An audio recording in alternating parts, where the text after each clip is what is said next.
Good morning students. सो आज हम start करते हैं चैप्टर नंबर 4 एग्रीकल्चर। ओके, तो इससे पहले हम आपका कॉमर्शियल फार्मिंग पढ़ रहे थे। ठीक है, सो कॉमर्शियल फार्मिंग में हमने 2 टाइप्स पढ़ लिए थे। लास्ट आपका टाइप बचा हुआ है मिक्स्ड फार्मिंग, तो वो हम स्टार्ट करते हैं। मिक्स्ड फार्मिंग की हम बात करें तो the land is used for growing food and fodder crops and rearing live stock. यानी कि जो हमारी ज़मीन है, जो खेती योग्य भूमि है, उस ज़मीन पे आप क्या कर रहे हैं, आप एक साथ फूड एंड फूडर क्रॉप भी ग्रो कर रहे हैं और लाइव स्टॉक को रियर भी कर रहे हैं, यानी पशुपालन भी कर रहे हैं। साथ में हमारी जो मेजर क्रॉप्स होती हैं फूड क्रॉप्स, ठीक है, जो हम खाने में इस्तेमाल करते हैं, उनको भी हम ग्रो कर रहे हैं। एंड साथ में फोडर क्रॉप्स यानी जो घास फूस होती हैं, जिनको जानवरों के लिए चारा के जो चारा जो यूज होता है, वो जो खाते हैं, उनको हम फोडर क्रॉप्स बोलते हैं। ठीक है, तो वो भी ग्रो कर रहे हैं। तो ये जब एक साथ हम एक लैंड पे ग्रो करते हैं तो ये मिक्स फार्मिंग की एक टेक्निक है।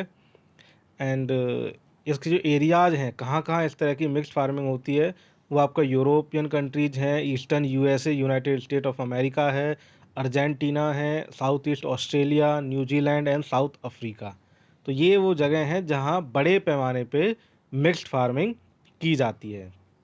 ठीक है, तो ये हमने आपका कॉमर्शियल फार्मिंग कंप्लीट हुआ। अब हम आपका स्टार्ट करते हैं मेजर क्रॉप्स। ठीक है, यहाँ इस मेजर क्रॉप्स में हम पढ़ेंगे आपकी जो मेन जो मुख्य मुख्य फसलें होती हैं। ठीक है, जैसे चावल है, मक्का है, गेहूँ है। ठीक है, इसके अलावा कॉटन है, जूट है, टी है, कॉफ़ी है। तो इन क्रॉप्स के बारे में जानेंगे।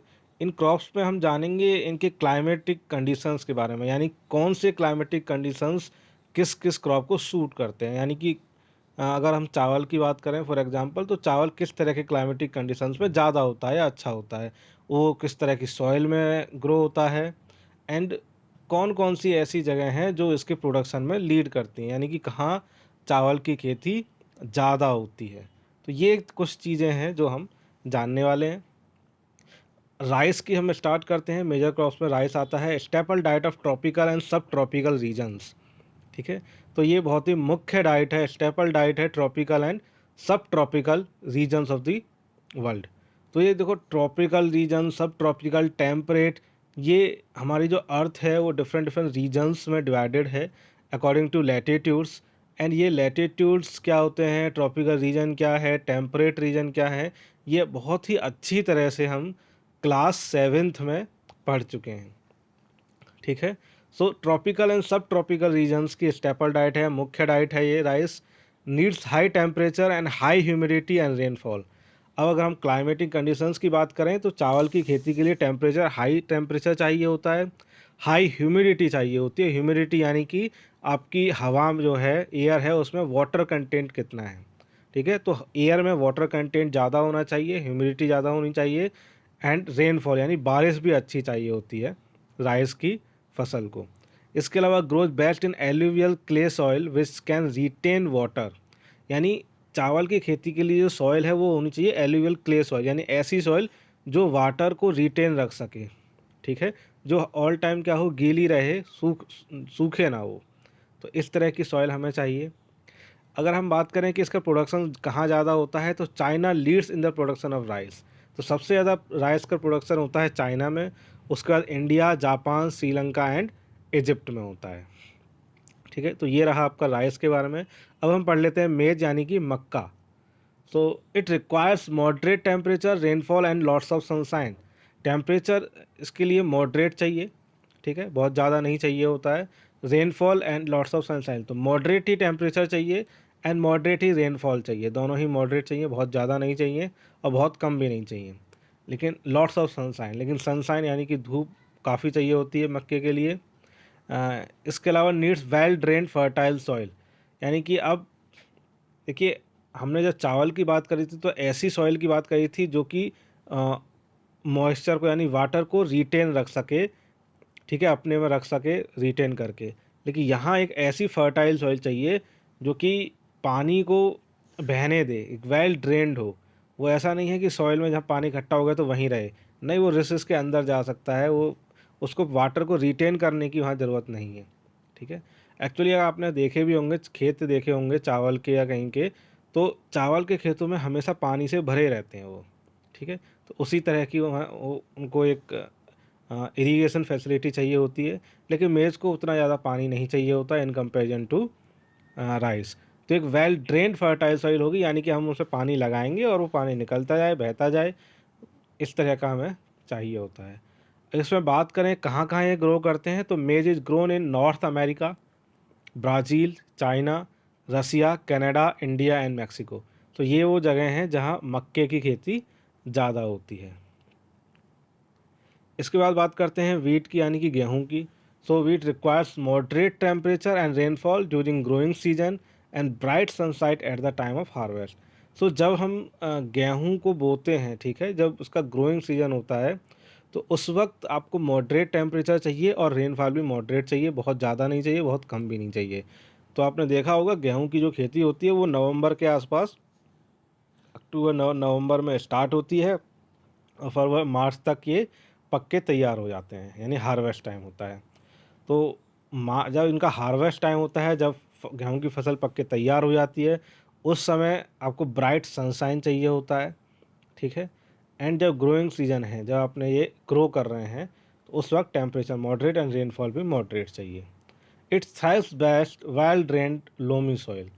तो अब हम बात क्या कर रहे हैं, यहाँ भी क्या होगा कि वेल ड्रेन्ड सॉइल यहाँ भी चाहिए होती है। थ्राइव्स बेस्ट का मतलब होता है कि अच्छा होते हैं, इसकी फसल अच्छी ग्रो करती है drained, well drained loamy soil में। ओके। इसके बाद ये कहाँ कहाँ इसकी फसल ज़्यादा होती है, तो wheat is grown extensively in USA, Canada, Argentina, Russia, Ukraine, Australia and India. तो ये वो जगह हैं जहाँ वीट की जो फसल है वो ज़्यादा होती है, गेहूँ ज़्यादा होता है। And in India it is grown in winter, ये मैंने अभी बताया भी कि जब हम ग्रो करते हैं, स्टार्ट करते हैं गेहूँ को बोना, तो वो हम विंटर में स्टार्ट करते हैं नवंबर के आसपास, ठीक है। सो नेक्स्ट हमारी मेजर क्रॉप है कॉटन, ठीक है, कपास जिसको हम बोलते हैं। सो it requires high temperature, light rainfall and bright sunshine for its growth. तो अगर क्लाइमेटिक कंडीशंस की बात करें तो टेम्परेचर हाई चाहिए, रेनफॉल ज़्यादा नहीं चाहिए होती है कॉटन के लिए, एंड सनशाइन ब्राइट चाहिए होता है, यानी कि साफ़ आसमान होना चाहिए, धूप खिली हुई होनी चाहिए। And grow best on black soil, तो काली मिट्टी इसके लिए चाहिए होती है, जो काली मिट्टी के एरियाज हैं वहाँ कॉटन बहुत अच्छा होता है। तो इंडिया में अगर हम बात करें ब्लैक सॉइल कहाँ कहाँ है, तो आपका एमपी है, महाराष्ट्र है, कुछ राजस्थान की जगह हैं, कुछ जगह आपकी गुजरात की हैं। तो पेनिनसुलर प्लेटो का जो पार्ट है लगभग वो ब्लैक सॉइल से बना हुआ है, ठीक है। तो पेनिनसुलर प्लेटो जो प्रायद्वीपीय पठारी हमारा हिस्सा है, ये मैंने जो स्टेट्स बताए हैं उन स्टेट्स में कॉटन ज़्यादा होता है, महाराष्ट्र में, मध्य प्रदेश में। इसके बाद हम वर्ल्ड की बात कर लेते हैं, तो China, USA, India, Pakistan, Brazil, Egypt are the main producers. तो इन देशों में कॉटन की खेती ज़्यादा होती है।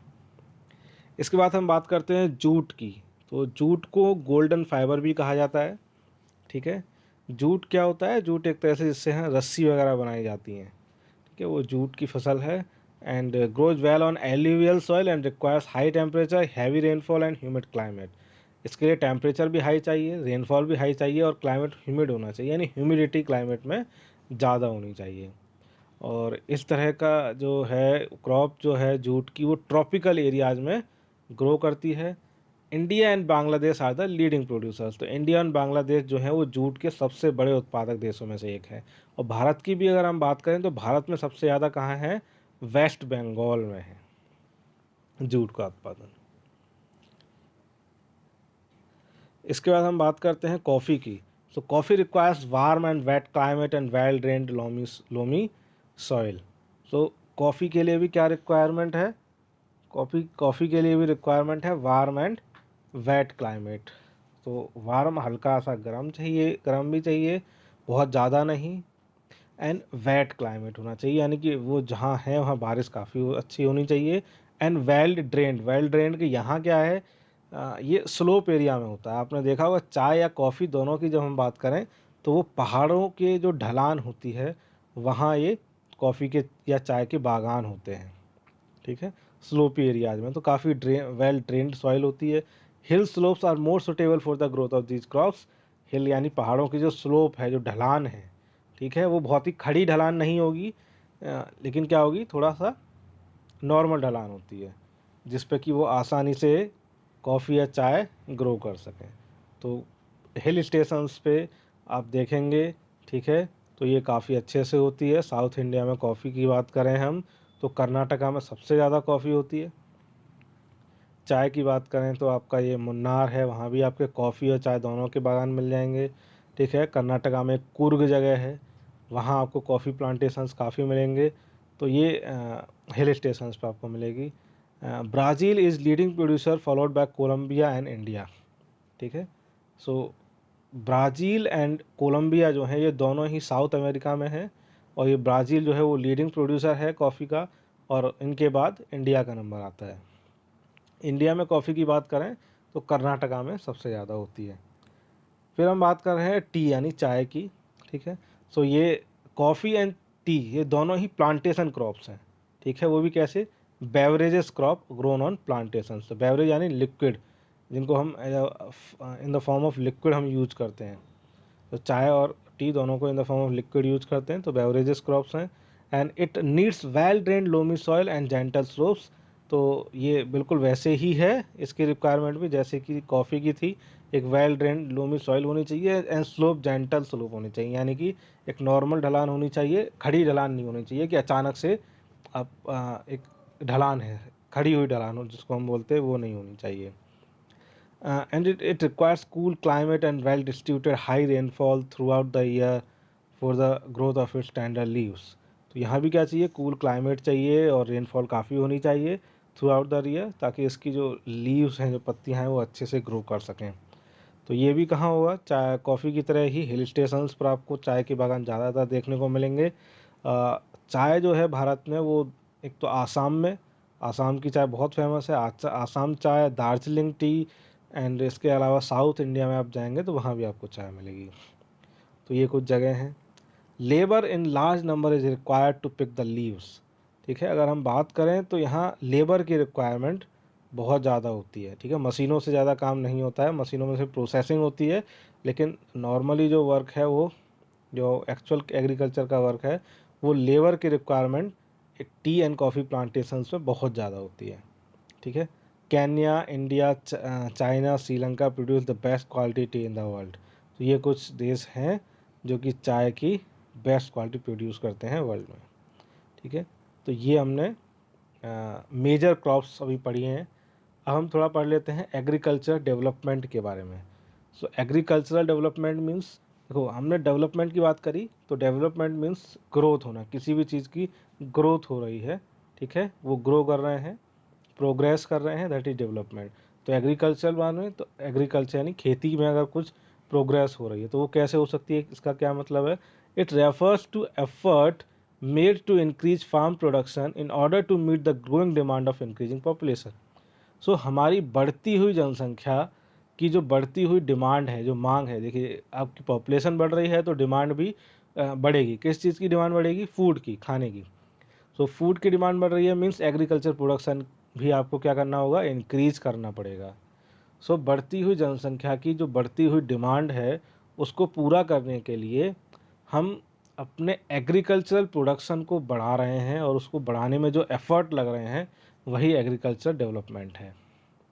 Now how to achieve agriculture development, किस तरह से हम अपना जो एग्रीकल्चरल प्रोडक्शन है, जो उत्पादन है या पैदावार हम बोल सकते हैं, वो किस तरह से उसको बढ़ा सकते हैं।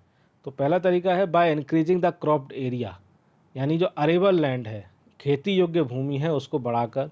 दूसरा, एक ही भूमि पे एक से ज़्यादा क्रॉप्स को ग्रो करके, यानी ऐसा नहीं कि एक एक भूमि है उस पर हम सिर्फ गेहूँ गेहूँ ग्रो करेंगे या मक्का ही करेंगे, ऐसा नहीं। आपको सुटेबल क्रॉप्स जो हैं टर्न बाय टर्न एक ही लैंड पे ग्रो करनी है। अगर हमको उनकी संख्या बढ़ाते हैं तो भी एग्रीकल्चर प्रोडक्शन बढ़ा सकते हैं। अगर हम इरिगेशन फैसिलिटीज़ को अच्छा कर सकते हैं, इम्प्रूव कर सकते हैं, इरिगेशन होता है सिंचाई, ठीक है, खेतों में पानी लगाना, तो ये इरिगेशन फैसिलिटीज़ भी अच्छी होनी चाहिए। इसके अलावा use of fertilizers and high yielding varieties of seeds, यानी फर्टिलाइजर्स जिसमें आपके नेचुरल फर्टिलाइजर्स भी हो सकते हैं, केमिकल फर्टिलाइजर्स भी हो सकते हैं, ठीक है, यानी खाद जो होती है उसको हम फर्टिलाइजर्स बोल रहे हैं। And high yielding variety of seeds, यानी HYV सीड्स होते हैं, बीज होते हैं जिनको हम उन्नत किस्म के बीज बोलते हैं, जिनसे क्या होता है आपका प्रोडक्शन अच्छा होता है और ज़्यादा होता है। तो ये कुछ टेक्निक्स हैं जिनसे हम अपना एग्रीकल्चरल डेवलपमेंट को अचीव कर सकते हैं। जब हम बात कर रहे हैं एग्रीकल्चरल डेवलपमेंट की, तो इसका उद्देश्य क्या है? जो एग्रीकल्चर डेवलपमेंट का उद्देश्य है, आपका अल्टीमेट एम जो है वो है फूड सिक्योरिटी। क्या है? Food security. अब फूड सिक्योरिटी क्या होता है, ये बहुत डिटेल में तो आप क्लास 9th में इसका एक पूरा चैप्टर है फूड सिक्योरिटी इन इंडिया, वहाँ इस फूड सिक्योरिटी टर्म को बहुत ही डिटेल में आप पढ़ने वाले हैं। लेकिन अभी के लिए हम थोड़ा सा समझ लेते हैं उसकी डेफिनेशन, फूड सिक्योरिटी क्या होता है। Food security exists when all people at all times have access to sufficient, safe, and nutritious food to meet their dietary needs and food preferences for an active and healthy life. जो हम food security की बात करेंगे तो food security का मतलब है सभी लोगों के लिए हर एक समय पर, सभी लोगों के लिए हर एक समय पर अगर sufficient, safe and nutritious food available है, ठीक है, उन लोगों की रिक्वायरमेंट के हिसाब से, तो यही आपका क्या है, फूड सिक्योरिटी है। यानी कि अ, किसी भी समय अगर हर एक व्यक्ति के पास उसकी रिक्वायरमेंट के हिसाब से भोजन उपलब्ध है, ठीक है, तो उसी को क्या बोलते हैं, फूड सिक्योरिटी बोलते हैं। अब ये डिटेल में आप 9th क्लास में पढ़ेंगे, जहाँ जानेंगे कि food security means availability of foods, accessibility of foods and affordability of foods. ठीक है, अवेलेबिलिटी मीन्स उसकी उपलब्धता, एक्सेसिबिलिटी मीन्स कि सभी भोजन तक आपकी पहुंच होनी चाहिए, एंड अफोर्डेबिलिटी मीन्स कि आपके पास पैसा होना चाहिए उसको खरीदने के लिए। तो ये 3 चीज़ें के आधार पर आप फूड सिक्योरिटी को समझोगे। तो अभी के लिए इतना ही है, नेक्स्ट हम नेक्स्ट वीडियो में पढ़ेंगे। Thank you.